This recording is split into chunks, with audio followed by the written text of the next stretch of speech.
Hi, come, have a seat. Let's have a short chit chat. The weather is pretty nice today, isn't it? Oh yeah, I forgot to introduce myself. So rude of me. Hi, I'm Mary Grace Normal. We may not know each other. You're just a mere stranger to me, and it seems to be the same with you. The thing is, I want to share something about a few of my life experiences. Not that much drama or anything. Well, maybe. Either way, I don't care. I want this to get done quickly. Let's start off where I originally came from. I was born in Mindanao and most of my childhood took place in that area. Of course, it was a roller coaster. Everything was a roller coaster. I don't even wanna bother telling the details. A few years passed and everything went well. And then during our summer break, we planned to have our vacation in Cebu. I got excited because it's been a while since we've been there. It was a fun trip. We went to multiple places and took pictures because why not? Everyone needs some sort of memory. And then one night, my parents suddenly dropped the news. I couldn't comprehend what I just heard.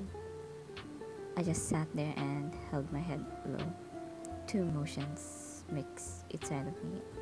I was happy that we get to live in the city, but at the same time, I felt sadness.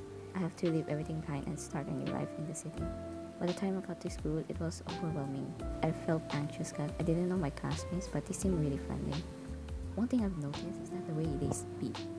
Of course, they still speak Bisaya, but I didn't know they use some sort of dialect.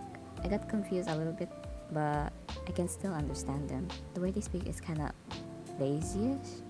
They kind of shorten the pronunciation of some words. It's weird to hear it at first. Time has passed and I've gotten used to their traditions and the way they speak. I've gotten so used to it that I've forgotten to speak the way I used to speak back in Mindanao. We first lived in an apartment temporarily. Business is doing great actually until COVID came. Business suddenly dropped and more problems came flooding in. Few months have passed, trapped inside the house all day and all night. And then suddenly, our parents told us we were going on a short trip to our grandpa's place.